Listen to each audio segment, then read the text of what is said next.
you can come and give me your contact info, and we'll figure out the raffle for awesome tools. These are the hashtags again. Please tweet. We're having a good time, right? And so I think we're ready to go, right? Okay. So up next, we're only running 4 minutes late now, so that's fine. We will go into the 30-minute break, 4 minutes late. So here's Michelle.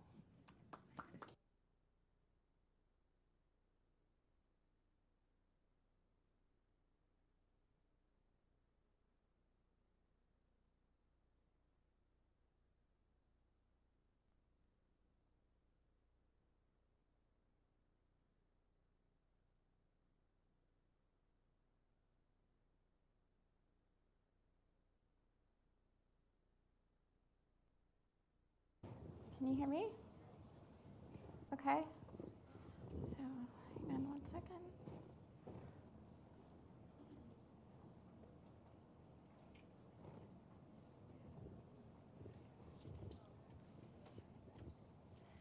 Okay, so my name is Michele Marut. I'm a design researcher at WeWork, and I'm based in New York City.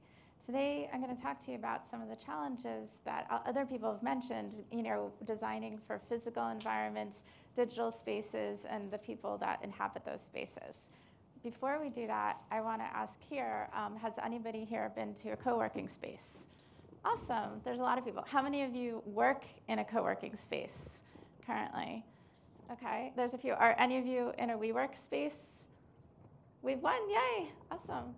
Okay, so for those of you who haven't been or who are not in a WeWork space, I think I'll be able to take you on a journey to really understand some of the challenges that we have and how you might decide whether or not you're going to join a co-working space. Okay, so WeWork is actually a community of creators where our mission is to enable you to do your life's work, not just and make a life, not just a living. So we're actually in, I think, many different cities. I think we have over 100 different physical locations. We have 30-something cities, and we're on different continents. We're going to be expanding to India, we're in Asia, we're also going into South America, and we just opened, I think, 2 more locations here in Boston. And for my Miami colleagues who are listening on the live stream, we're also in Miami. So you should be able to hopefully find a WeWork near you. If there isn't one already, there's one coming soon.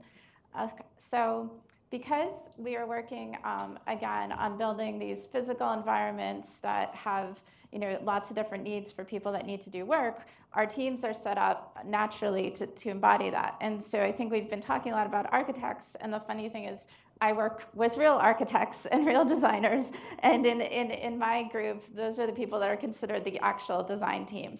But we also work with people like what you see in this picture, the community team, and those are the people who are running the buildings. And so if you're either a guest or a member who's working one of our spaces, you're going to actually engage with the community team, and maybe they'll help you out. Maybe you need to print something, maybe you need to figure out how to book a conference room, or you need to do something else, and they're kind of the heart of the business.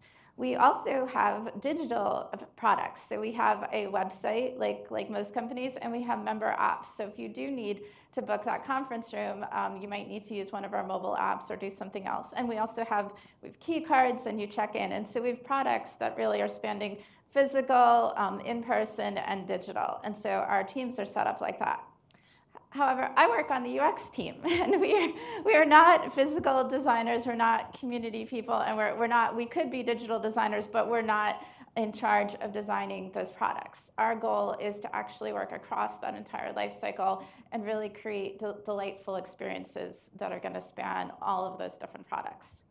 And to do this, here's your IA diagram. We have to create a member journey, and we have to understand what members, or in some cases pre-members if you haven't joined yet, what they actually go through. And so before I joined, our head of UX actually sketched this out based on some earlier research, but we found that this really holds up and is analogous to what people think about for WeWork. So I'll just walk you through this really quickly. So pre-membership, for those of you that maybe haven't joined or you're not in a co-working space yet, you're essentially pre-members. This is everything from when you first hear about it, maybe at an event like this, to maybe you've actually gone to visit somebody at a WeWork space, maybe you had a meeting there or something, and at some point, ideally you've decided to join, and then we've called that our onboarding phase. You've signed the paperwork, but you haven't moved in yet, and this is it's very analogous to other first-time use. You're just downloading an app or you're doing something. You're really getting set up. What's your office gonna look like? What furniture you're gonna bring in? What's your team gonna need?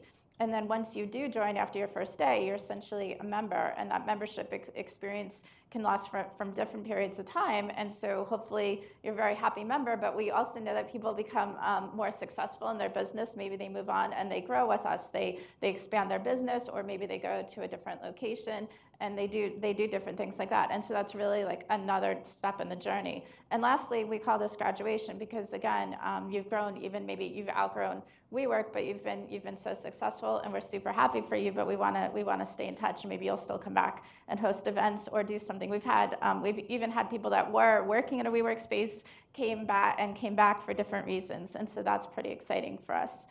Another funny thing, though, is that I'm assigned to the pre-membership team, and this is challenging because it really ladders up to sales. So we always talk about the business, trying to get that seat at the table. Well, for the first time, I think, in my career, I'm literally on a team that's really focused on, at the end of the day, did our experiences help us get sales? Yeah, more sales, yes or no, and where are those quality? Because we don't want bad, essentially like bad accounts where people are going to join and then drop the first day or something. And so I know a lot of people talk about vanity metrics when you're doing apps. We don't want that either, where you just got a lot of accounts. So there's a lot of challenges that go with working across this end-to-end experience. From an IA perspective, what we've heard a lot about is really, again, trying to understand that information. So for me, I spend my time trying to figure out what information do these pre-members really need? Like, what's gonna help them make a decision? What might be missing? What might be too much information? What's just distracting them and confusing them and actually slowing them down? And then also trying to figure out, when do we need it? And then is there a better way to improve that whole experience so that we are creating these delightful experiences and that they go on to become happy members?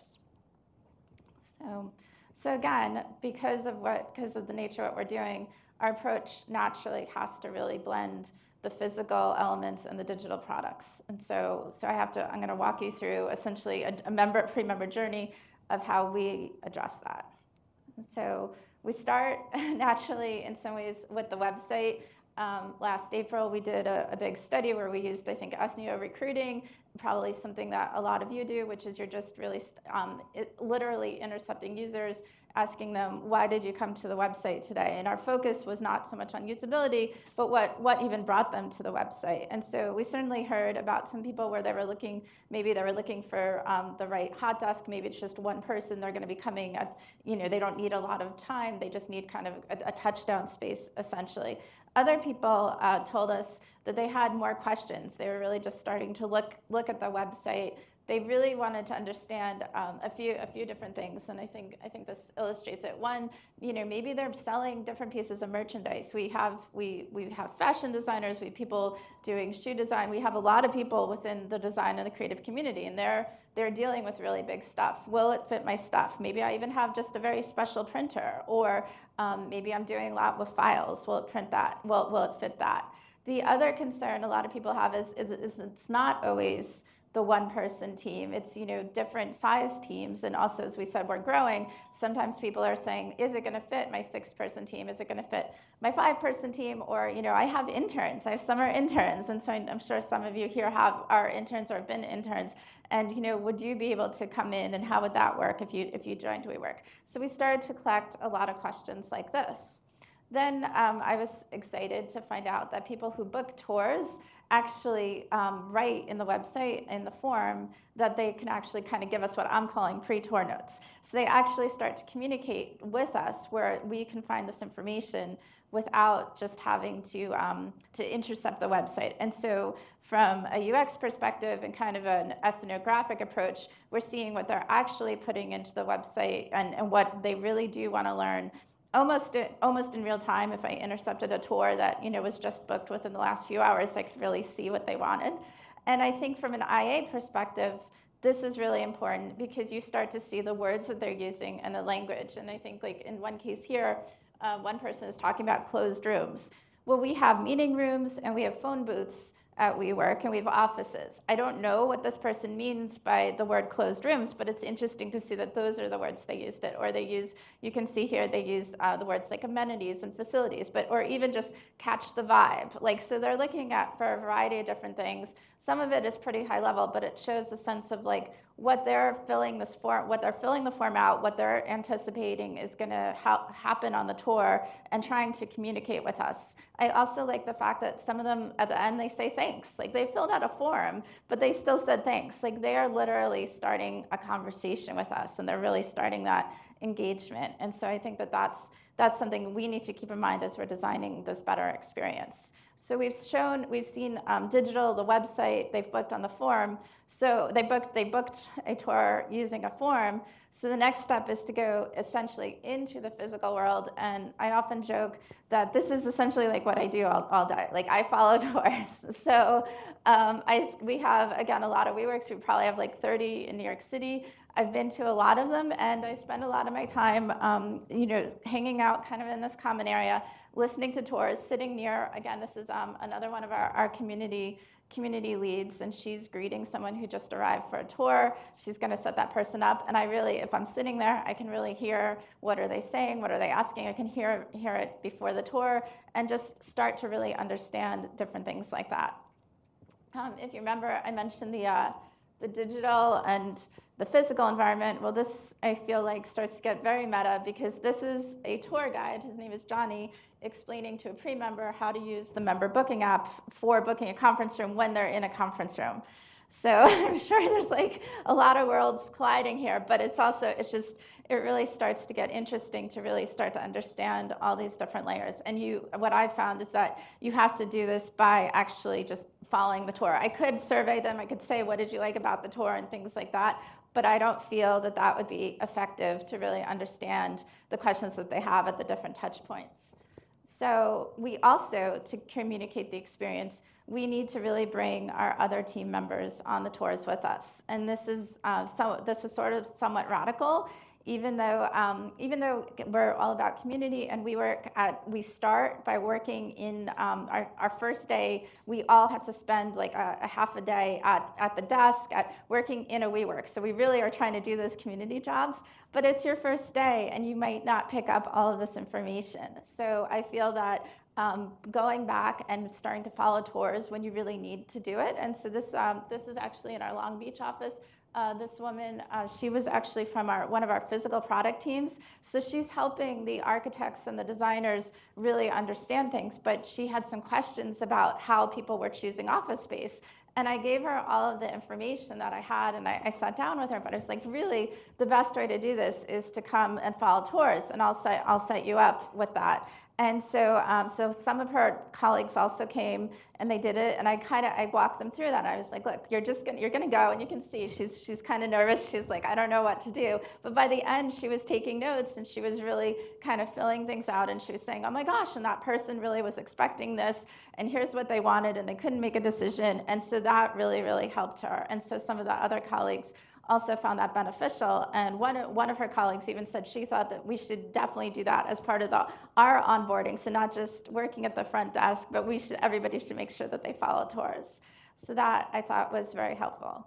So now that we've looked at the website, we followed tours, it turns out that people are still communicating with us, especially pre-members, and that this is yet another source of data. And so we can actually read post-tour emails. And we always send a post-tour email saying, hey, how was your tour? Here's what we looked at. Are you ready to make a decision? If not, like, what else do you need? Really enjoyed having you. And so we get information back where sometimes people are like, hey, I was talking to my colleague, and it's like, I forgot about it, but did you have individual controls in the room? I feel like this is when you look at apartments. You're like, was that air conditioned? Was it central air? There's some of these details that you don't think about until you go home and you're walking home, and then you start saying that. And we've also, I even like this one because it talks about mail and packages and how that's handled. But they have a very specific thing, like, oh great, you told me it was handled, but is it gonna get picked up from my office, or am I gonna have to bring it?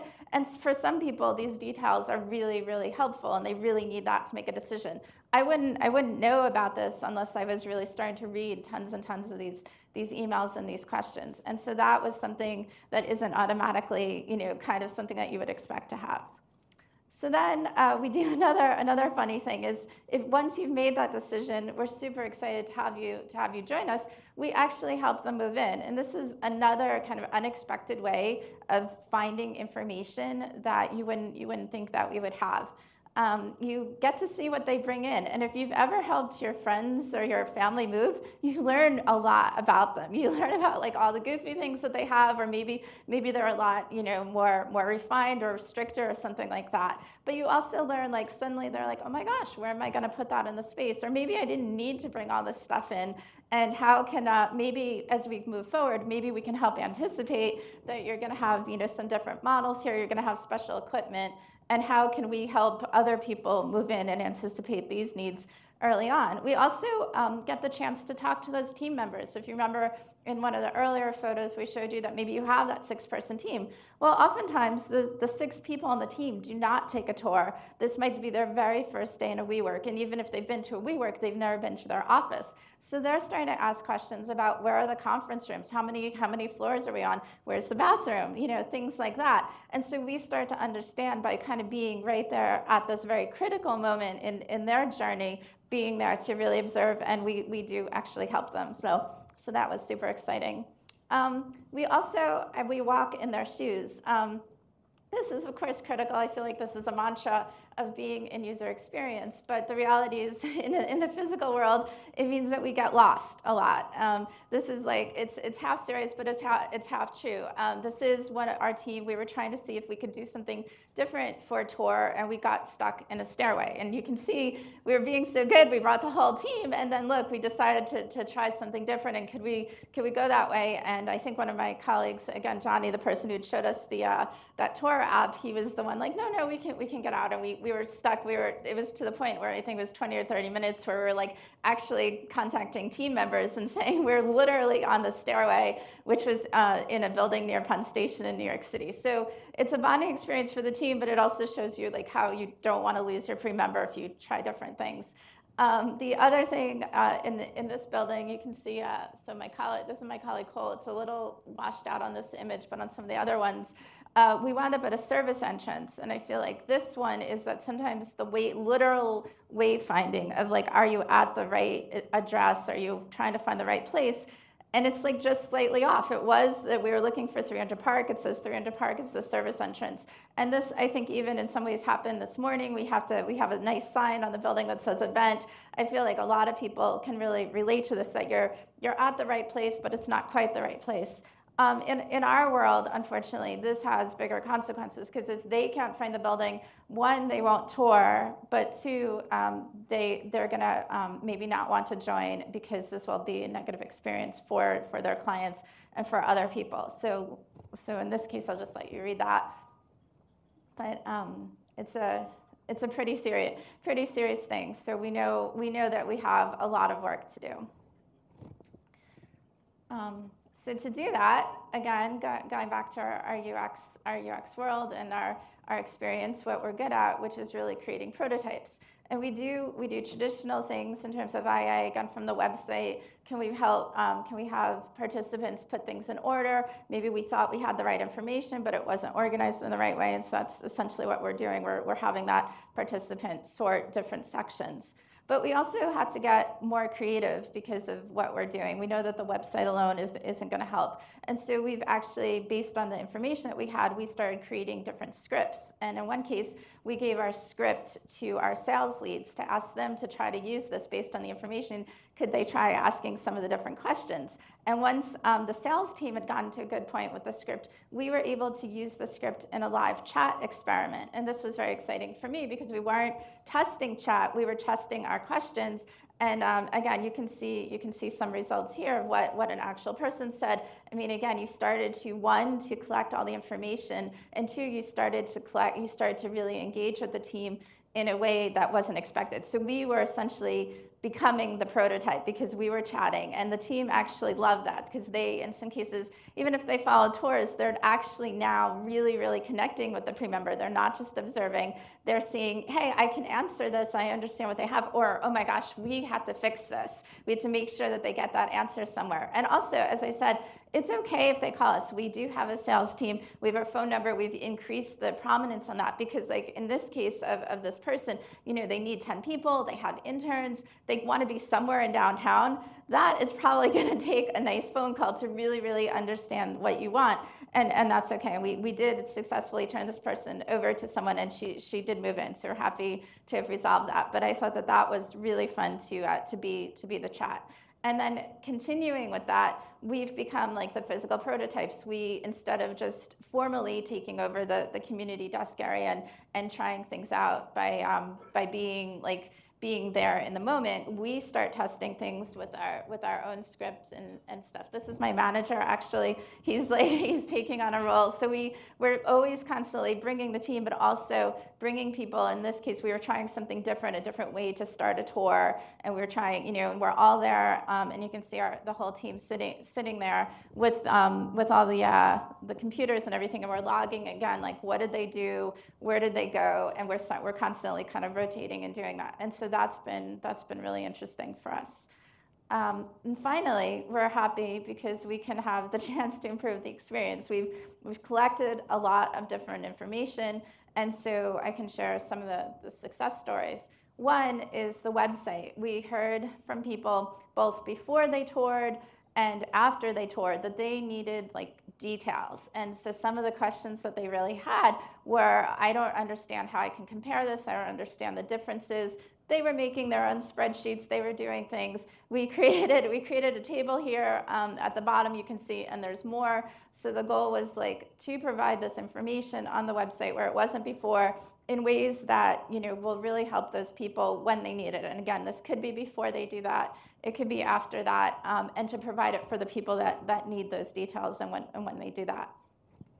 The other thing that we did was super exciting to help with the wayfinding. And so if you remember that poor person who couldn't get in, or our experience of being lost, we set up an experiment where we started to send photographs to people of the entrance, where we were doing that like within an hour or so before they got to the tour. So this came after maybe your 24-hour ahead email, your confirmation email, maybe you got one the night before. We started sending it in real time, and we got some good results. We had people who started saying, oh, I'm running late.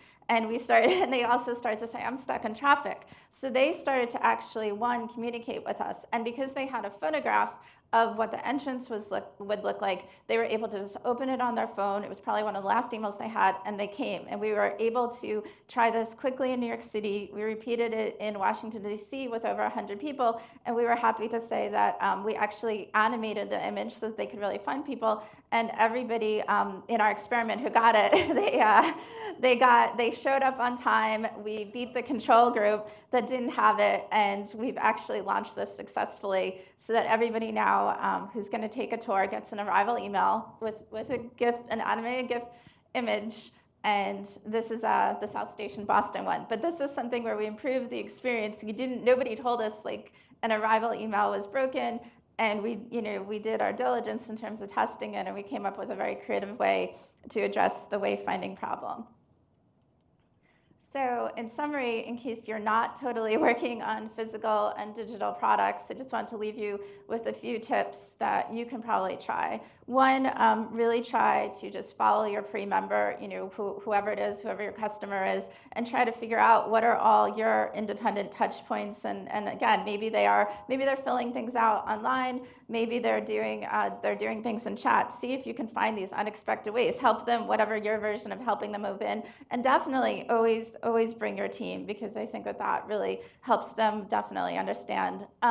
It'd be awesome if other people try to be the prototype. Try to really take that on. Like try during the chat. Maybe you can greet people. Maybe you can be a salesperson or something like that. And definitely, walk in their shoes. Really try to see if you, is there something that you haven't seen? Maybe you create a fake account. Maybe you go from a different perspective or something like that. But try to see what they might be missing, and is that actually hurting your sales? So thank you very much. Okay.